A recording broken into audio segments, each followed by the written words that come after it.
से बहुत मोहब्बत करता हूं क्योंकि मेरे अपने लोग हैं। 1857 की गदर में जब मुसलमानों को मारा जा रहा था, जब मुसलमान सड़कों पर उतर करके अंग्रेजों से लड़ रहा था, तो 1857 की गदर में आजमगढ़ से, मऊ से, मुबारकपुर से निकल के आए हुए लोग हैं जो उसी खानदान की हजारत पर बैठे हुए हैं। ये गरीब चाहे मालेगांव हो, चाहे नागपुर हो, चाहे कामठी हो, चाहे भिवंडी हो, लाखों लोगों ने अंग्रेजों के खिलाफ जिहाद किया था। ये वही लोग हैं। सच कहूं मुझको ये इंसान, ये उन्मान बुरा लगता है। सच कहूं मुझको ये उन्मान बुरा लगता है और हाथ फैलाए मुसलमान। दोस्तों, मैं तालिब था, मैं कई बार कह चुका हूं और फिर कह रहा हूं कि मेरे खानदान में किसी ने आज तक सियासत नहीं किया था। मैंने अपनी आंखों से जुल्म जाते देखा। मैंने अपनी बहू बेटियों को नंगा करके उनके साथ उनको बर्फ की सिल्ली पर सुलाकर मारते हुए देखा। मैंने एक बेटी को नंगा करके बाप से कहा कि इसको रेप करो, तो मैंने अपनी आंखों से देखा। मुझे जेल में दिया गया। मैं चिल्लाता रहा। मेरे पास बहुत पैसे थे। मेरे बाप ने कहा कि मैं अपने बेटे को लेकर गांव चला जाऊंगा, सब प्रॉपर्टी बेचूंगा, मेरे बेटे को छोड़ दो। कुछ नहीं। 1 साल 10-15 दिन तक मैं जेल में रहा और मैंने अपनी आंखों से देखा जुल्म जाती। खुदा की कसम उसी दिन जेल में तय किया था, अब वासिफ कुत्ता भी अपने बच्चे पालता है। अगर तू इंसान है तो बची हुई जिंदगी कौन के नाम देता है?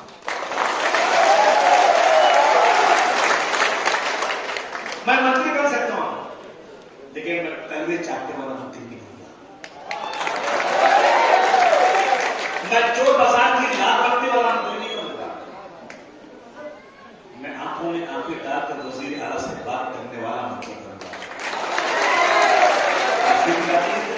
दोस्तों, मैं बाबू की क्या बात करूं? मैं गरीबी की क्या बात करूं? पिरामिड की क्या बात करूं? मेरी कौम के साथ जो आज हो रहा है, कैसे बर्दाश्त किया जाए? भैया, मैं इस मुल्क में 20 साल तक और एक वक्त खाऊं, एक वक्त भूखा रहूं। मेरे बच्चे BA पढ़ने के बाद सड़क पर खोचा लगाकर पेट पाल लेंगे, लेकिन इस मुल्क में अगर शरीयत के खिलाफ कुछ होगा तो मैं अपनी जान भी देने को याद ना देगा कि ये खाने का याद है मुझे। 32 लोग शहीद हुए शायद, और कई सब छोटे छोटे बच्चों के गोश्त के गुठरे हवा बन गए थे। कभी बारात के दिन अल्लाह ताला कहता है मैं आज पहले आसमान पर आकर मांगो मुझसे क्या मांगना है। लोग मांगने गए थे अपने पुत्रों का, वहां जा गए थे फायदा करने के लिए। 32 लाशें पड़ी थी इस मालेगांव में। आया मुंबई में ट्रेन में ब्लास्ट हुआ था, मरने वालों को 6 लाख दिया गया। मेरी कौम को एक ही लाख दिया।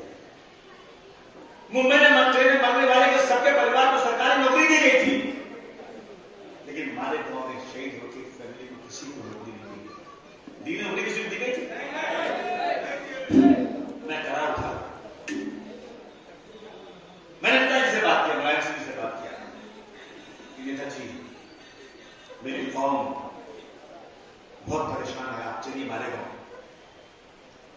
जैसे मैंने मालेगांव का प्रोग्राम अनाउंस किया, कांग्रेस के चीफ मिनिस्टर थे विलासराव देशमुख, उन्होंने कहा कि नेताजी मुलायम सिंह जी को फोन किया कि पता ना मालेगांव ये अबू आसिफ दोबत्ती के नाटक कर रहा है। मुलायम सिंह बोले मैं चाहूंगा, अगर अबू आसिफ ने कहा मैं जरूर जाऊंगा। शायद यही हाल था पहले, कुछ यही हाल है, मगर उसमें जाने लगे हुए थे। पुराना हाल था। पूरे मालेगांव में पुलिस पूरा चारों तरफ बंद कर दिया, हमको एक सड़क दिया आने के लिए। मेरा नेता मुलायम सिंह यादव की तारीफ करता। मुलायम सिंह यादव मुसलमान नहीं, हिंदू है। एक अबू आसिफ के कहने पर चीफ मिनिस्टर के मना करने के बाद भी मुलायम सिंह यादव मेरे साथ आए और मैंने मेरे हाथों से पैसा नहीं मांगा। मैं यहाँ की जमीन जमात इस्लामी जितने लोग थे सबको बुलाया, उनके हाथों से मैंने मुलायम सिंह यादव से कहकर 50 लाख रुपया लोगों को दिया कि उनको पैसे नहीं मिले। उसको मैं कोई एहसान नहीं मानता, जना रहा हूं आपको, मेरा फर्ज था। अगर सरकार नहीं दे रही तो हमने आगे कोशिश किया, मगर यहां कुछ उन्होंने मालूम क्या कहा, मैं नाम नहीं देना चाहता हूं, कहा कि बहुत पैसा है तो नहीं बांट देते, यहां नहीं, क्या जरूरत है। ये भी मैंने अपने कानों से सुना, आप नहीं दे रहे मैं दे रहा हूं, आपको बुरा लग रहा है। उसके बाद ब्लास्ट हुआ, मैं सरकार से पूछूंगा, 32 लोग शहीद हुए, कई सैकड़ों बच्चों के बदन के टुकड़े टुकड़े हो गए, किसने ब्लास्ट किया, कौन है? तो सब मुसलमान गिरफ्तार हुए थे ना, यूसुफ भाई, सारे मुसलमान गिरफ्तार हुए। मस्जिद में ब्लास्ट, शब बारात के दिन ब्लास्ट, और गिरफ्तारी मुसलमानों की। वाह हुकूमत का, वाह। जो पकड़े गए सब कितने साल जेल में पड़े रहे, वो तो क्या हो गया, कैसे छूटे मालूम है आपको? वो एक बंगाली था, जो आरएसएस का क्या नाम था उसका, देखिए,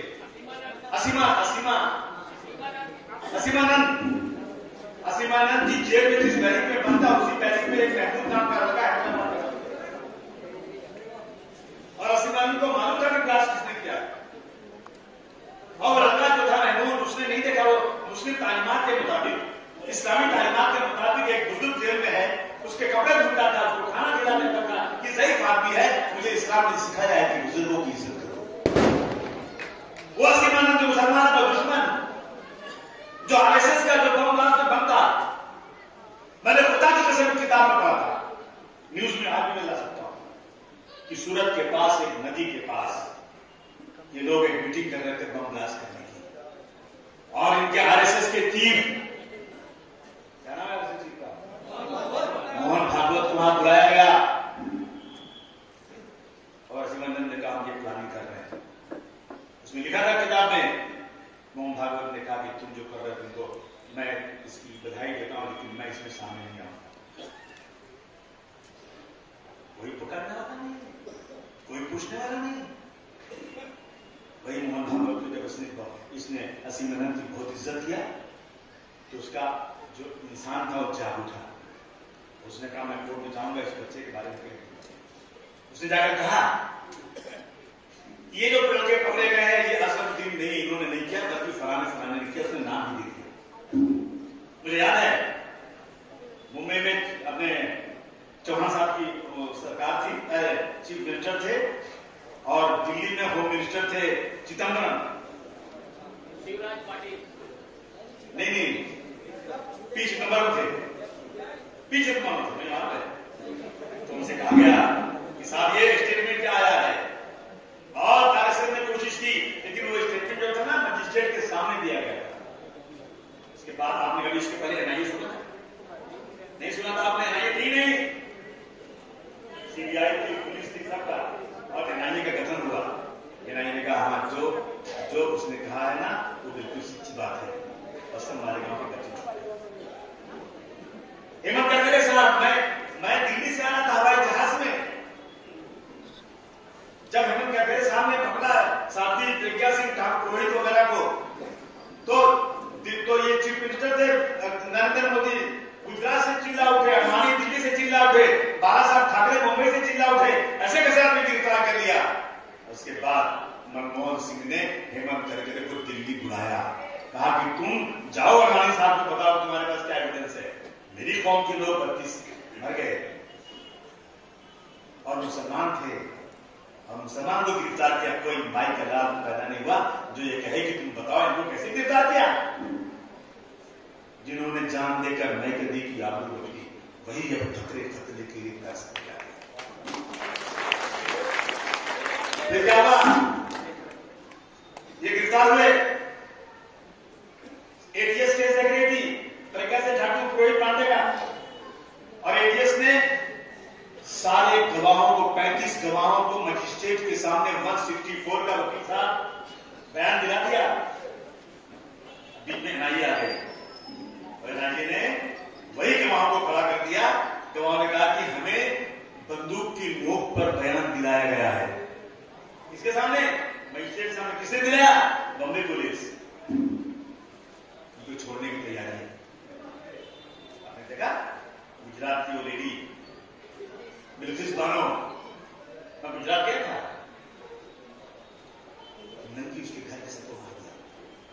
नंगी औरत को रेप किया, नंगी भाग रही थी बेचारी, इसे लहंगा दिया, लहंगा पहन के गई और वहां गुजरात की कोर्ट में फैसला सही नहीं होगा, महाराष्ट्र की कोर्ट में मुकदमा चलाओ, चीफ मिनिस्टर साहब तुमको चुल्लू भर पानी में डूब मरना चाहिए कि तुम्हारी सरकार से फैसला नहीं होगा।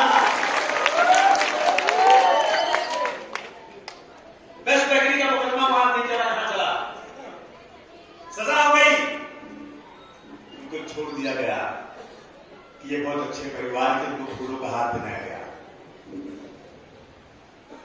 देख रहे हैं आप देश में, हम संविधान को मानते हैं, इस संविधान की कसम खाने वाले रेपिस्ट को छोड़ते हैं और रोजाना मुसलमानों के साथ सुनता रहते हैं। मैं तो 1947 से पैदा नहीं हुआ था, लेकिन मैंने पढ़ा है कि जब हिंदुस्तान का डिवीजन हुआ उसके पहले हिंदू और मुसलमान कंधे से कंधा मिला के आजादी की लड़ाई लड़ रहे थे, सब एक साथ थे।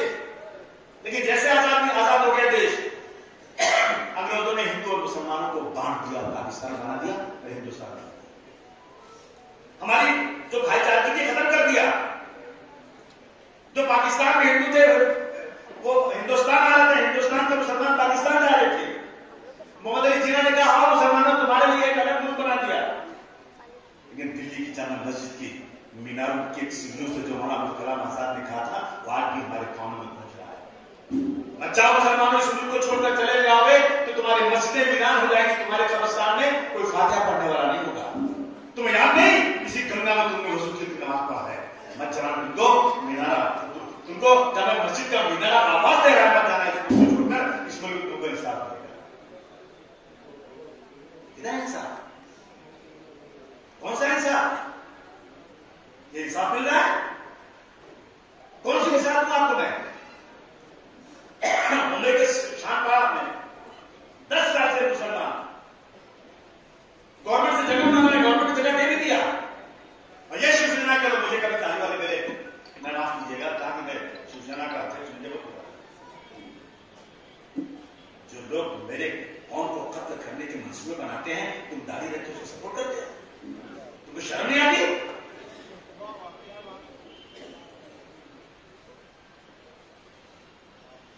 दे दिया है मैं उसको जगह नहीं, बंबई में सरकार ने दे दिया उसको। जब वो नापने गया तो शिवसेना ने आके वहां एहतजाज कर दिया, फिर वो लोग कोर्ट गए, कोर्ट ने कहा कि इनको जगह दो,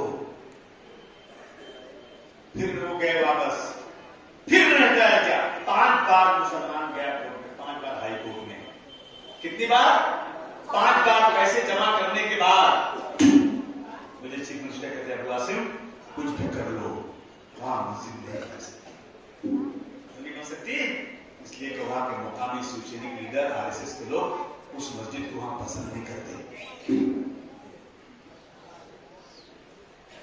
मुल्क सब है और हमारी हालत ये मुल्क में है,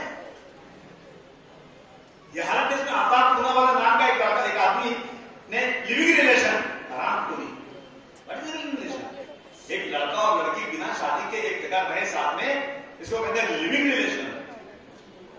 व्हाट इज द रिलेशन? एक लड़का लड़के साथ में शादी कर ले, इसको कहते हैं आजादी।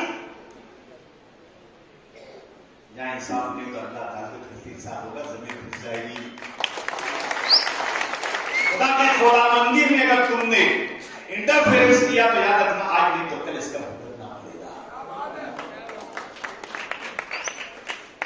जैसे आफ्ताब का नाम सुने ना बहुत खुश हो गए, मुसलमान ने लड़की को काटा, एक सकल हिंदू समाज आक्रोश रैली पूरे महाराष्ट्र में केरला कपड़ा बांध के झंडे लेकर चल रहे हैं, और कहा बजा रहे हैं मस्जिदों के बाहर आकर लगा रहा है। मुस्लिम कहता है भाई साहब मुझे आसान हो रही है प्लीज, कहा बना अंकल लोग क्यों चलाते हो आसान? लड़के गुस्से में आ गए तो मारा और कुरान शरीफ जाके जला दिया, पेशाब कर दिया और मस्जिदों के गुंबद पर झंडे लगा दिए, गिरवा कर। कब तक चुप रहूंगा? एक जान है चाहे कोई ले ले, लेकिन अबू वासिम की जबान कोई माइक पुलिस वाले बोल रहे थे क्या बोलेंगे अबू वासिम, मुझे इतनी ताकत दे दो ना कि पुलिस वाले मुझे ऐसे सलाम करें।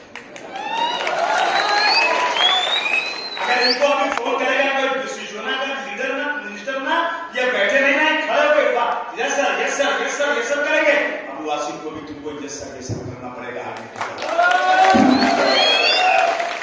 मेरी आजादी को छीनना चाहते हो? मुझे डॉक्टर भीमराव अम्बेडकर के कानून ने कहा है कि आसमान की ऊंचाई पर कोई बैठा हो और वह सिंह तुम उसके खिलाफ कानून के दायरे में लेकर सब बात बोल सकते हो, कोई माई के खिलाफ मुझे रोक नहीं सकता। हम तो आपको रुके थे यहाँ कि हमको मौलाना के नाम आजाद साहब ने कहा है तुमको यहाँ पर पूरा इंसाफ मिलेगा, हमको इंसाफ नहीं मिल रहा है और हम इख्तिलाफ भी नहीं कर रहे हैं। क्या हो रहा है देश के अंदर? सकल हिंदू समाज, मैंने कहा चीफ मिनिस्टर से बुलाओ लोगों को और मुझे बुलाओ, मैं इनको सकल हिंदू समाज आक्रोश रैली किसके खिलाफ है मुझे बताओ, या आक्रोश किसके खिलाफ है? बेटे के मुसलमान के खिलाफ। क्या किया हमने? अरे आफ्ताब होना वाला तो पास ही नहीं था, बता पानी की लिया। और उसके बाद कई हिंदू समाज के लोगों ने, एक ने मेरठ में एक अपने आशिक को या सवार को काट के बैग में रख के ले जा रही थी और मेरठ में स्टेशन में पकड़ी गई। आपने सुना नहीं, क्योंकि वो मुसलमान नहीं थी। अरे खाबे पे बांध दिया उठा के और फ्रिज में रख दिया। आपने सुना नहीं? मुसलमान होगा तो मुसलमान नहीं है, आफ्ताब नाम है तो चिल्लाएंगे। और सरकार कुछ नहीं बोल रही है। रोजाना मुसलमानों को कहते हैं कि 20 लाख मुसलमानों को मार देना चाहिए। हमारे सामने तुम दबाकर भाग गया। तुम कौन सी खेत की मूली हो मुसलमानों को मार देना?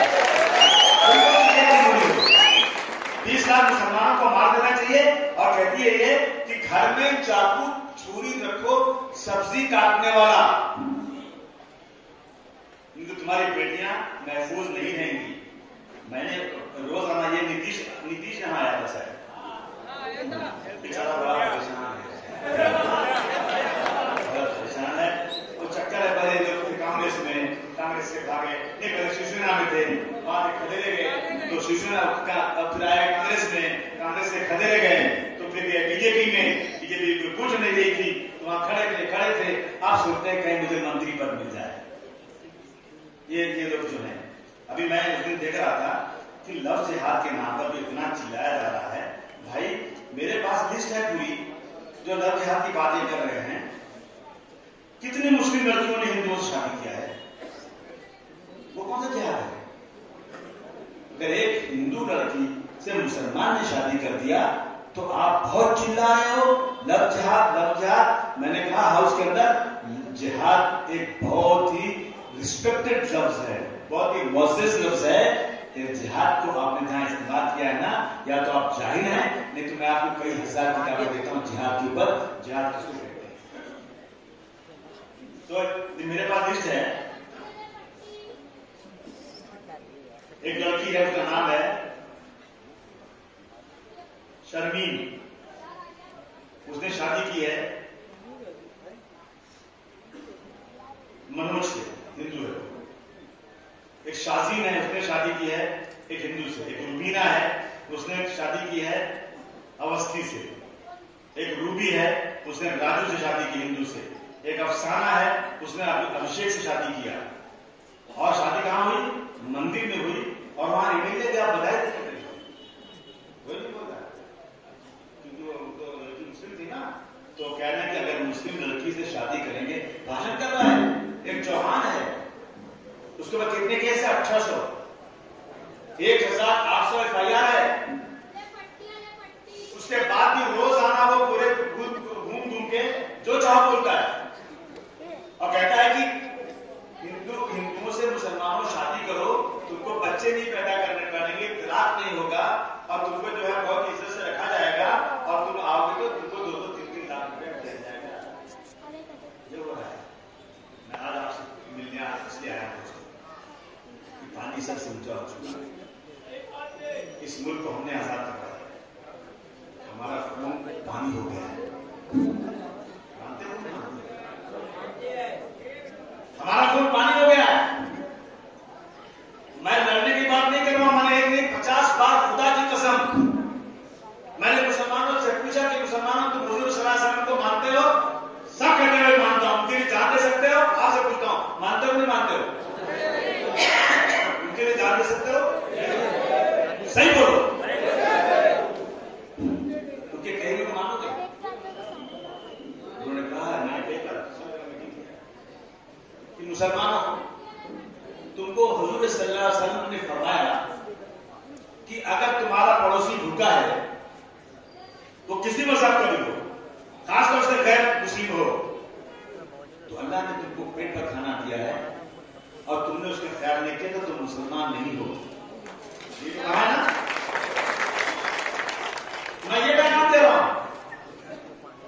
कि अपने हिंदू भाइयों से कह दो, मारे गांव में तुम भी जाकर अपने हिंदू भाइयों से कह दो कि अगर तुझे रात को खून की जरूरत पड़ेगी तो किसी हिंदू को मत बुलाना, मुझे बुलाना।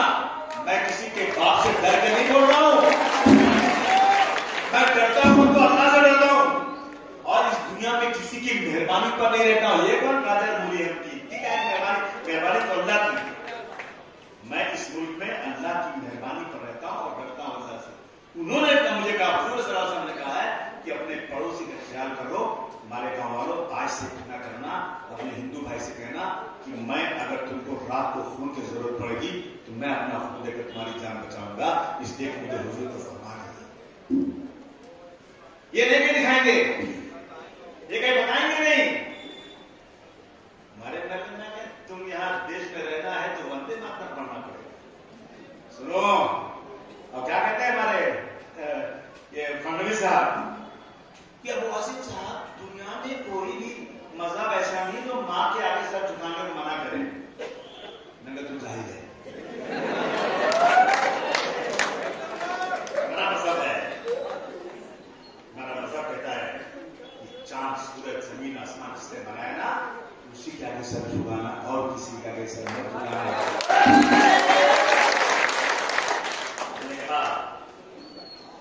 चलो चलते हैं मिलकर सरहदों पर जान देते हैं, चलो चलते हैं मिलकर सरहदों पर जान देते हैं।